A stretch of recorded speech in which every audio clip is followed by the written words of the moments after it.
in Israel, Eli was always there for our community, and we thank you for that.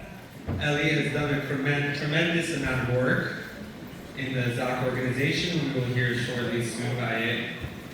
Before I call on Eli, I wanted to let everyone know we are very lucky. Eli Landau is the son of Yosi Landau. Yosi here that we have. We are very lucky to be here.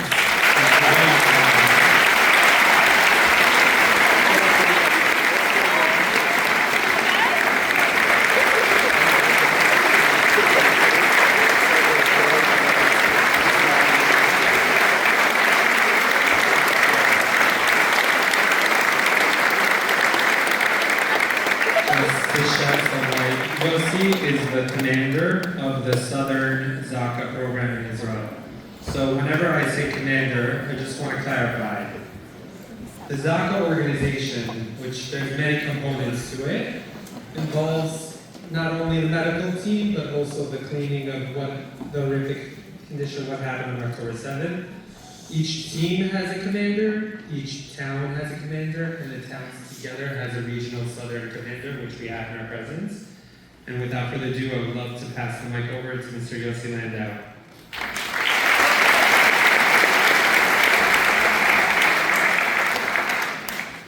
Good evening. I hope there's no pagers over here. We hate this language sometimes. Pagers doesn't make it.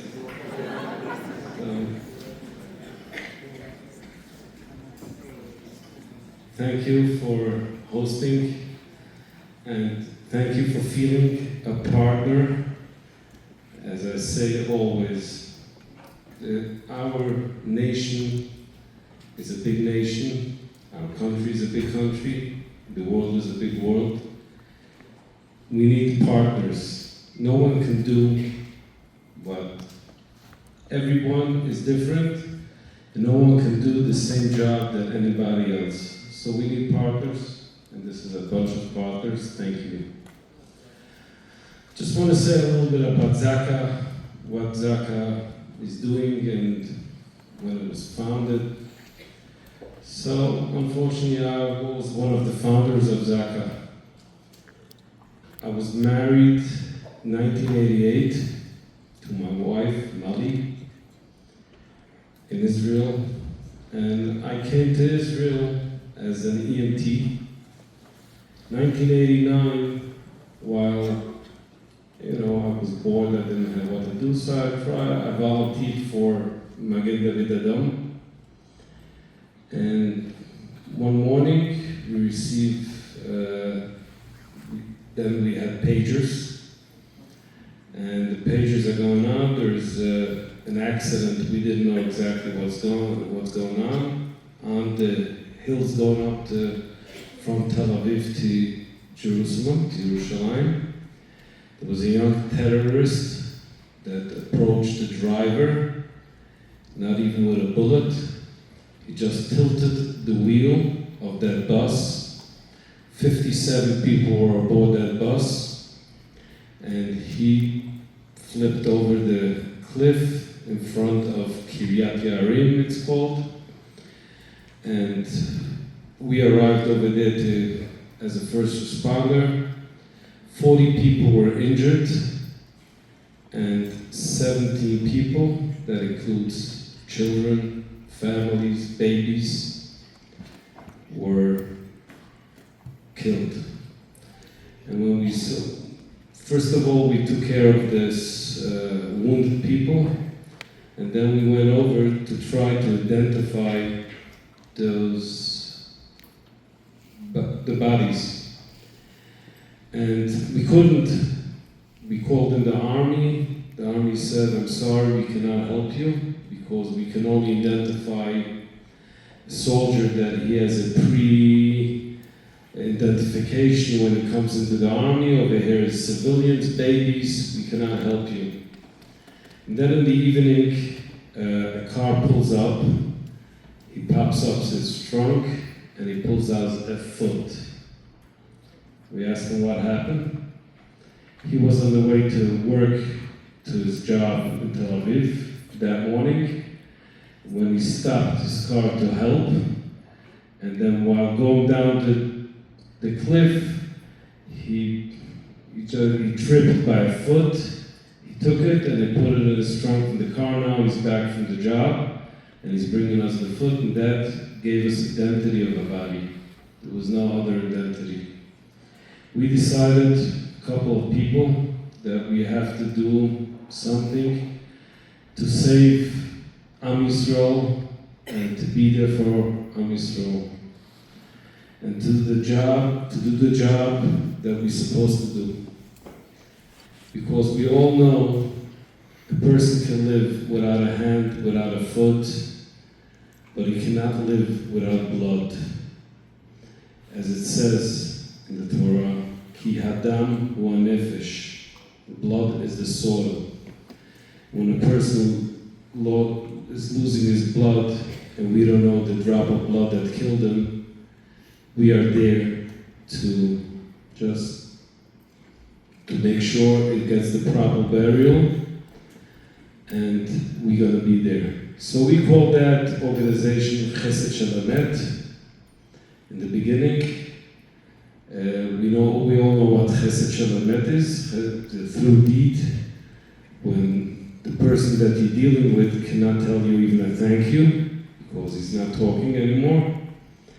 But in 1995, when the bombing in Israel started with the buses, restaurants, that was named the Intifada, we were called in to be a part of the police and the army as identification, and we changed the name to Zaka. Zaka is the definition, Zihui Korbanot Ason, identifying unnatural death. That was in the beginning, but then in the future we knew that Zaka has another definition, Ze Kiruv Achim, to bring our brothers together. And now on October 7th, when the person I met him at a gas station and he told me that Zaka is a definition, Ze Kedushat Adam. This is the holy man. So we went up and we opened up a couple of units in our, it's a K9 unit, a divers unit, search and rescue, international unit. We were recognized by the United Nations as an international search and rescue team. We will be called out in the entire world.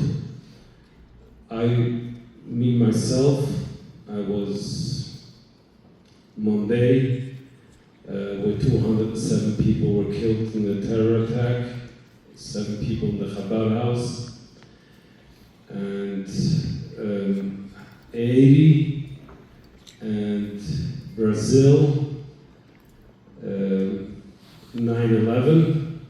I'm a survivor of the 9/11 attack, 7 hours under the rubble. There's a reason for that. They don't want me up over there. Don't worry, it's okay. I understand that. And in Turkey, twice in Turkey. One was by a terror attack in the synagogue, and then only not too long ago, I think it was 2 years, something like that, we were at the earthquake. Our team saved 19 Muslims from that. Now they're against us.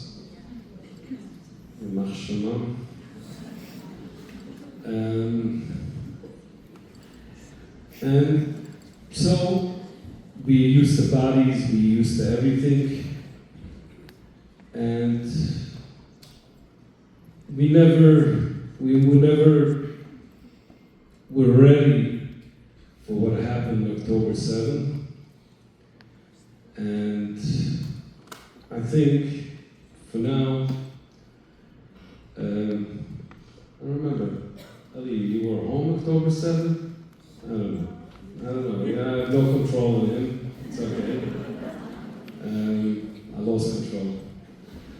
tell you, I was home with 14 of my grandchildren.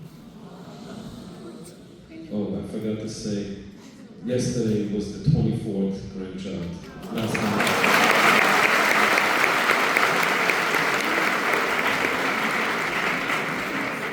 It's a special present. October 7th, I received it from my son, that he was now in my team.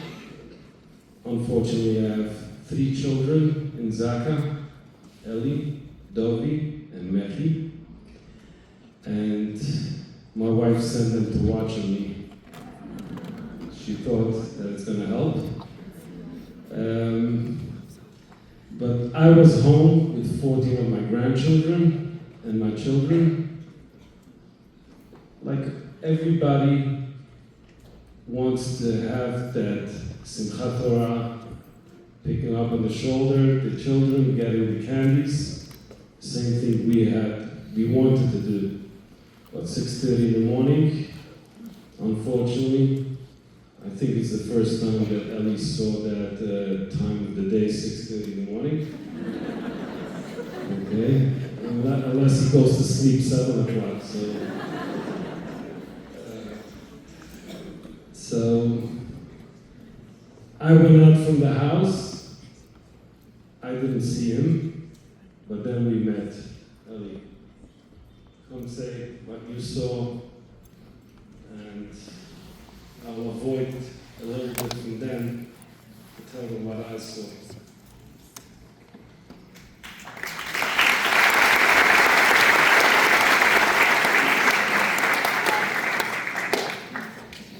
Hi guys, first of all thanks to my father, thanks to Doron, and thanks to the whole community. I was in Rosh Hashanah, I think I'm a part of the community already, I'm not sure.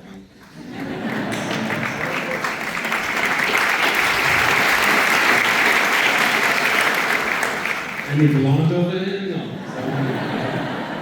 Already get used to it.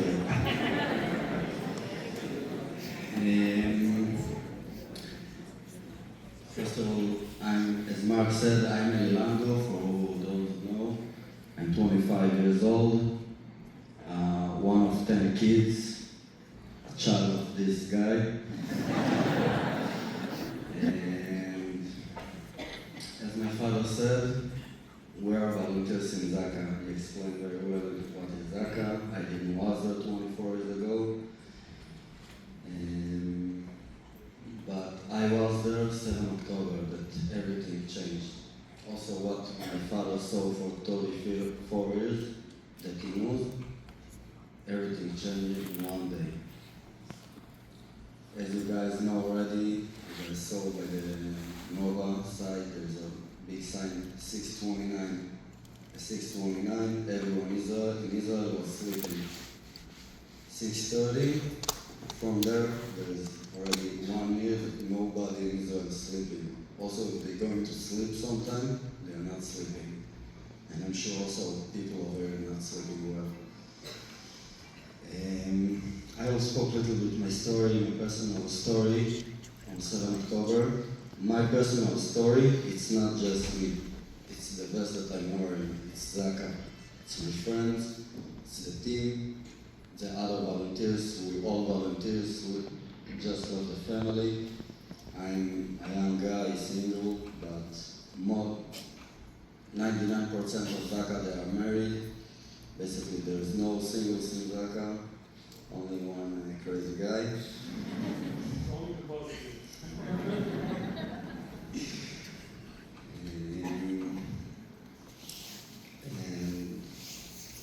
So this is, and it's not only story from Zaka, it's story of Israel. On 6:30 was a beautiful hug. We woke up for the sirens. In Ashdod, we're used to it. It's part of the south region. So sometimes you're used to rockets, unfortunately. And so we woke up, we made little bit jokes why their wake up was so early, they can't wait till 9 a.m. But not major. My father started to read on the radio that there is injured people. didn't know about terrorists. We just thought there's rockets falling, so there's injured people, but it's very far from us. There's teams over there from again David Adom, from police.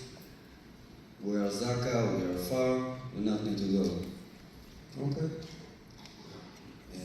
But then we understand that it's not going well because we saw the Iron Dome going and going, doesn't stop going. So I understand it's not the same thing like usual. And then everyone start to open their phone and to see all the information that we can get from all their things. We didn't know about terrorists till 10 o'clock in the morning. Then we was already in the shul, and we saw some videos of terrorists in Sderot shooting a police car. In the first minute I thought maybe it's fake, but then we understand it's real. So then my father told me, you stay home, I will go, but I didn't listen so much. And I started heading to the south. I was on the way to police station Sderot that had a friend over there that was fighting, was Miguel, was here in Scout that was fighting over. We know about Sderot station, it was also looks good for like normal to me because a soldier, I touched Hamas, they are soldiers, they're not animals. So they're going after police, after army, not going to go after civilians. So yeah, they are in police station in Sderot. So I was heading over there. Instead of 40 minutes drive from my house, it was taking me 4 hours, more than 4 hours. And when I came to the first junction in the south, it's like 10 minutes from Sderot, already over there was a big group of terrorists that fighting against a small team of SWAT. When I came, few of the SWAT, 3 of them was already killed, few of them injured, bad injured, and they were still fighting like lions. And I know that was more from 68 terrorists against them because as Zaka, I came 2 weeks after this to pick up the terrorists, so we count 68 in this junction.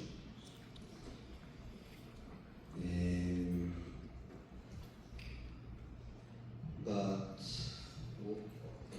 the junction was a war zone, not something that we're ready for that. We're not soldiers, we're not cops, we're not fighters, we're just coming most of the time, 80% of the scenes, Zaka coming after the police. They're making clear, they're making their job, the pictures, if it's a crime scene, if it's a terror attack, they need to check everything, and we come to respect. That's it. But you cannot respect when you have fire going on and rockets and terrorists next to you and people injured.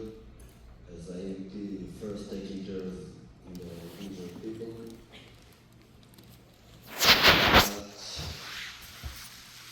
then I start to little bit understand what's going on in front of my eyes. I didn't know nothing, not in front of my eyes. I didn't know what's connected to phone. I was going out without battery on my phone, without nothing. And in 4 hours, I was going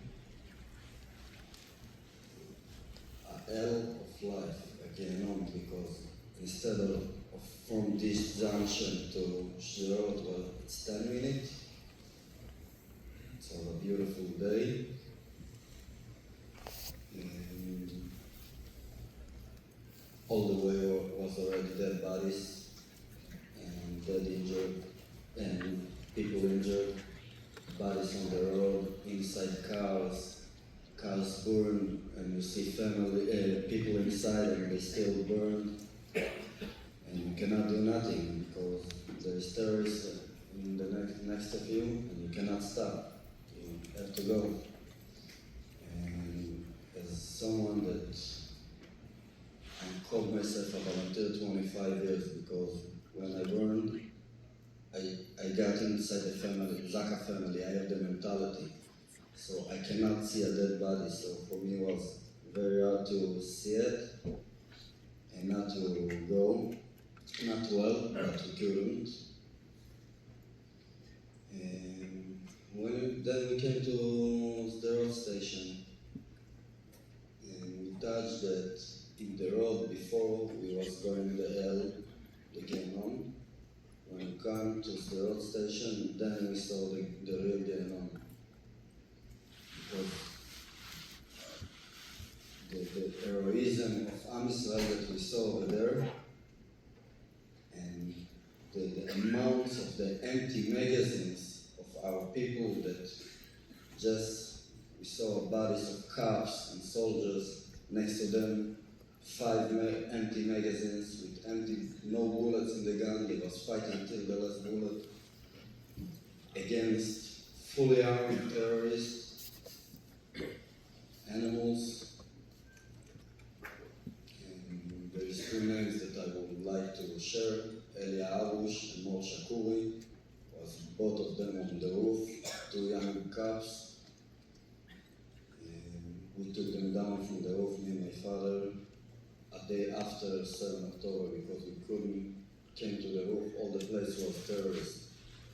Every time that we tried to came in, the combat unit that was before us was getting shot, and people got killed again and again and again.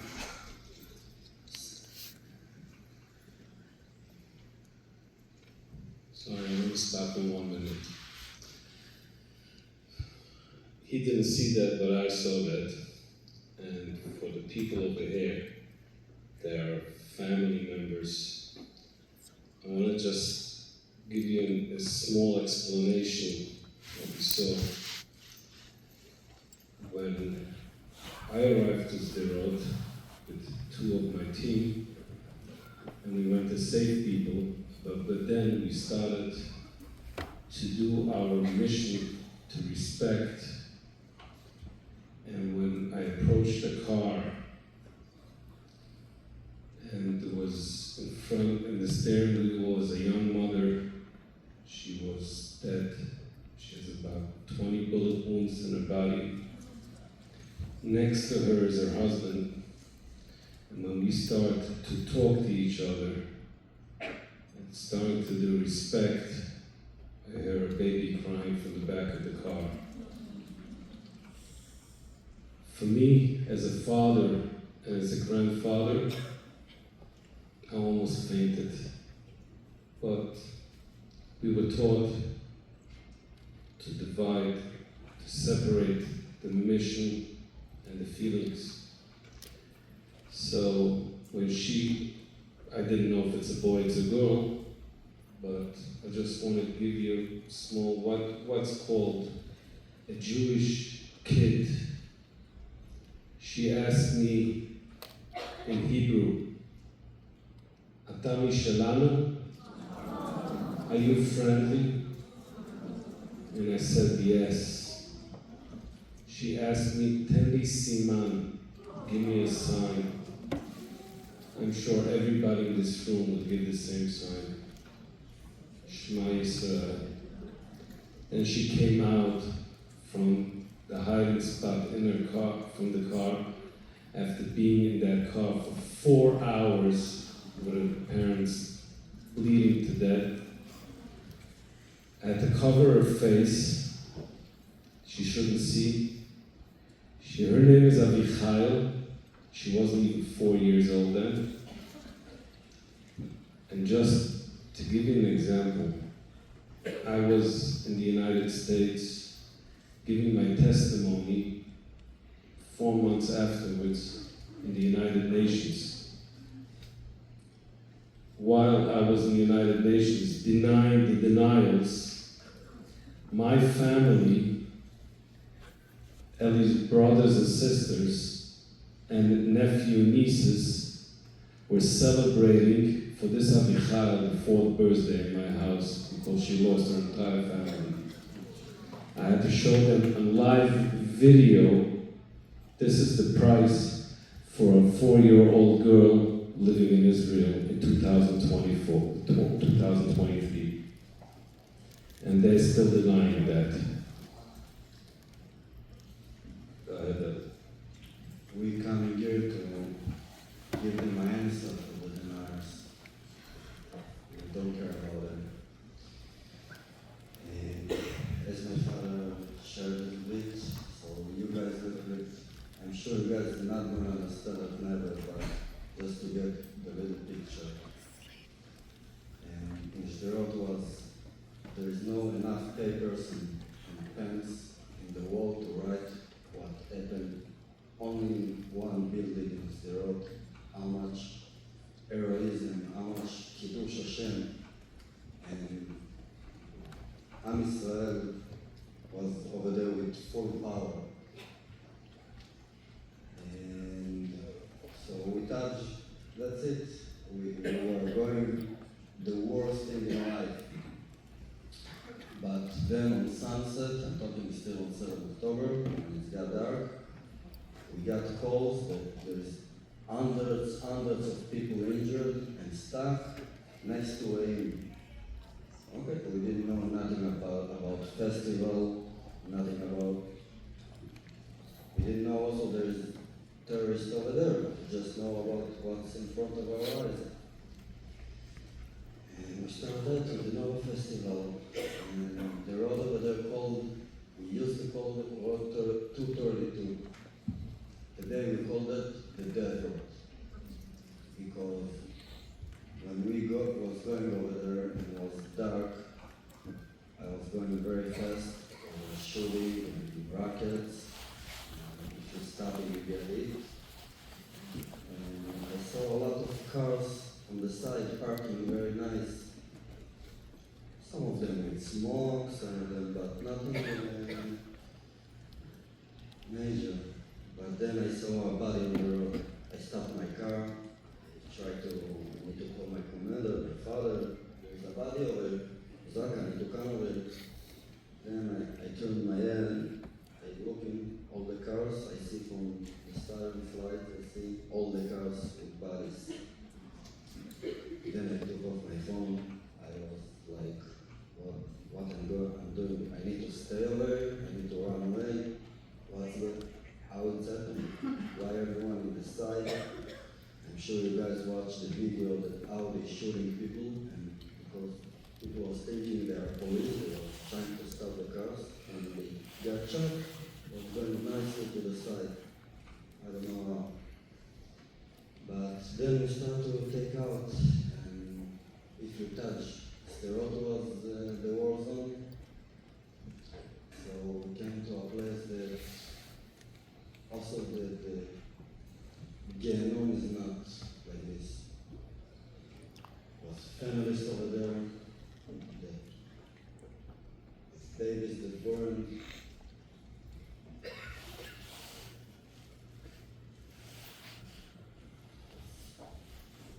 Few hundred bodies in few miles. I don't know how to explain it, but it was like a movie.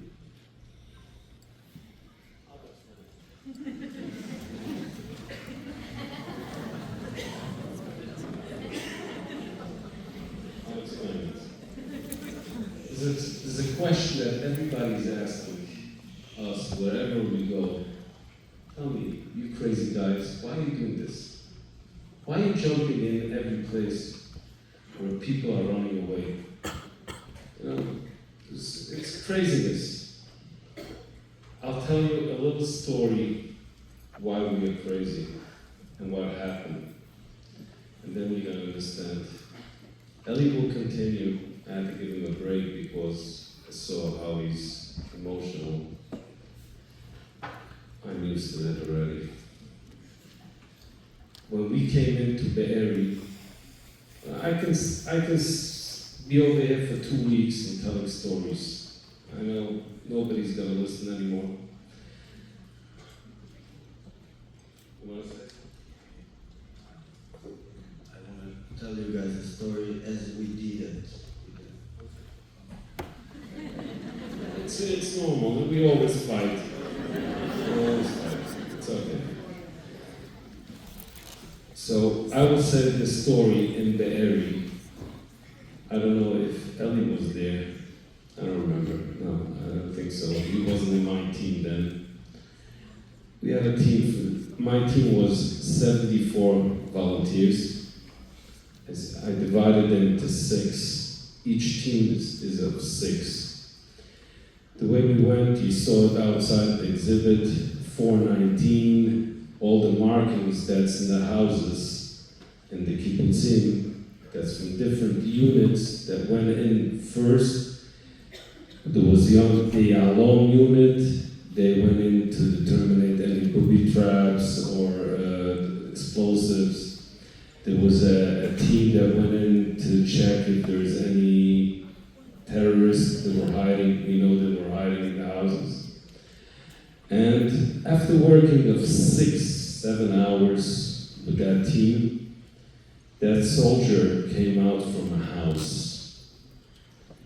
And you don't see his face because the face is covered. Special team, only the eyes. The brave soldiers never cry, always, we the boss. When he comes out from that house and I look in his eyes is red and he's crying like a baby. And I asked him, what's going on? Everything is okay? He told me, Yosi, I'm done. I can't. That's it. I'm done. And my recommendation, don't go into this house. I told him, 33 years, I might be a father, and I saw everything. Let me go in. I went in, I took my assistant, and I went into that house, and we used the blood. We know exactly how much blood from each body, from a bullet wound. And when I went into this house, it was like a pool, a lake of blood. So I knew right away, yes, he's right, something is different, but where's this blood? I look around and I see one side of the living room, there's a father and a mother, hands tied to the back, and their heads down with a bullet shot in the back of the head. I look at the other side, 2 children. The same position. Still, something is bothering me. For where's this blood? When I picked them up and I saw what happened, what those terrorists did for the children and the father and mother, I knew. And he said he's right.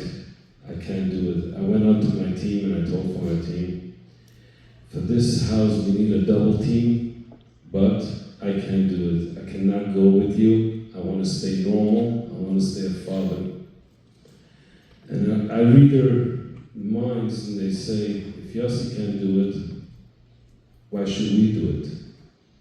I told them, you're going to go in and we're going to do it. I thought 2 or 3 volunteers will come out and tell me, no, they can't do it. Not even 2 minutes, all 12 of my volunteers, I call them soldiers, marched out with this, no, we can't do it.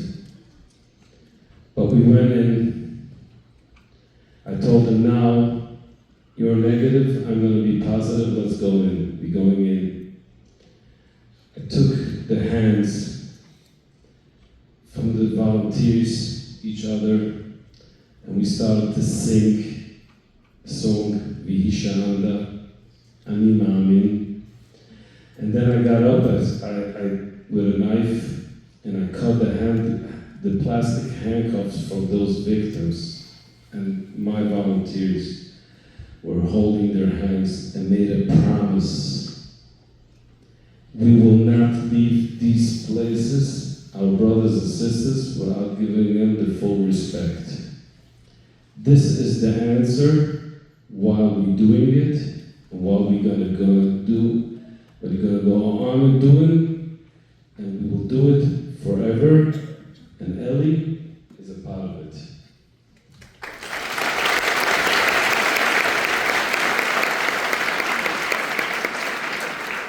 I don't have a lot of time more to speak, but as my father said, we can spend there 4 months and keep sharing stories. I'm missing toys because I came to testify. But I'm not a part of this. You guys are part of this, and I came here not to share any sad stories. Also, the story that I shared, it's not for sad, because I'm sure that you guys saw the pictures outside, and there's no one picture from victim. There's sad in the picture. Everyone with smiles, and this is what also we need to get from them, because if not, everything is for nothing. And I want to say another thing, that we was specific us, that we was in the darkest place in the world, that nobody wants to be there, not a soldier, not a cop, not a EMT. In the dark. And sometimes you need some lights that's gonna show you the way. Because you kept kicking in the walls, and this community was for all my team and volunteers that I know, was not a light, was a projector. And I'm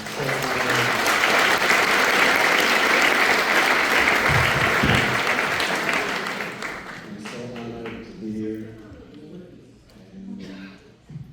You guys, those who know, I keep hearing that people over here keep saying, oh, we didn't do nothing, I can't imagine what you're feeling.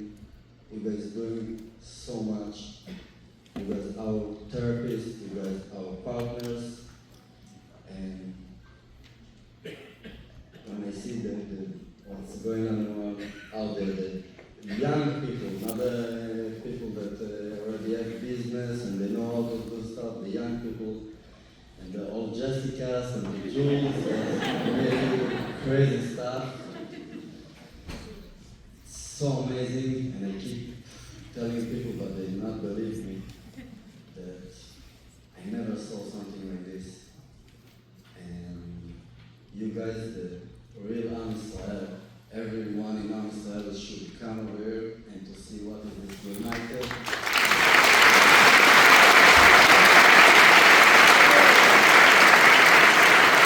This is for you guys, not for me. This is for you guys. You guys are amazing, and thanks for having us.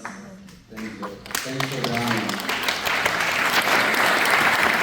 Me and my son, Ellie, want to give a blessing for this entire community. As a father, that I had a punishment. I was punished for almost 15 weeks not be able to look at my children and my grandchildren. It's not only us, it's the entire volunteers. I couldn't look at them. I missed the bar mitzvah of my grandson because of that. I couldn't come home. I want to bless you, all of you. Whoever has kids should always be able to hug your kids and to kiss your kids and to love them.